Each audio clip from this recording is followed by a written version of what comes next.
গীতা এলএলবিতে আজকের পর্বে আমরা দেখতে পাবো রিষড়ায় থানার বড়বাবু মিস্টার চন্দ গীতাকে বলে, আপনি কত টাকা চান? ক্ষিতীশবাবু দিয়ে দেবে। গীতা বলে, টাকার গরম দেখাবেন না, আমি একজন সৎ উকিল আর সবসময় অসৎ লোকেদের শাস্তি দিয়ে সৎ লোকেদের পাশে দাঁড়াই। আর চলি কোর্টে দেখ। গীতা বাড়িতে এসে ডিভোর্স পেপারে সাইন দিয়ে অগ্নিজিৎ মুখার্জিকে বলে, নিন, আমি ডিভোর্স পেপারে সাইন করে দিয়েছি।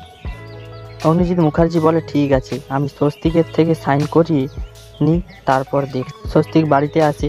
অগ্নিজিৎ মুখার্জি ডিভোর্স পেপারটি স্বস্তিকের হাতে দিয়ে বলে, এই ডিভোর্স পেপারটাতে সাইন করে দিও। গীতা সাইন করে দিয়েছে। স্বস্তিক বলে, আমি সাইন করব না, ভালোবাসি আমি গীতাকে, আর তুমি যতই আমাকে মারার চেষ্টা করো, গীতার প্রতি আমার ভালোবাসা আরও বেড়ে যাবে। অগ্নিজিৎ মুখার্জি স্বস্তিককে সাইন তো করতেই হবে। সাত্বিক এসে বলে, মিথ্যে বিয়েতে কিভাবে ডিভোর্স করাবে? অগ্নিজিৎ মুখার্জি বলে, কি বলতে চাই? সাত্বিক বলে, স্বস্তিক ও গীতার বিয়েটা এই বাড়িতে সবার সামনে দিও। তো বন্ধুরা, মুখার্জি বাড়িতে স্বস্তিক ও গীতার সত্যিকারের বিয়ে হলে গীতা মেনে নেবে? আপনাদের মতামত অবশ্যই কমেন্টে জানিও।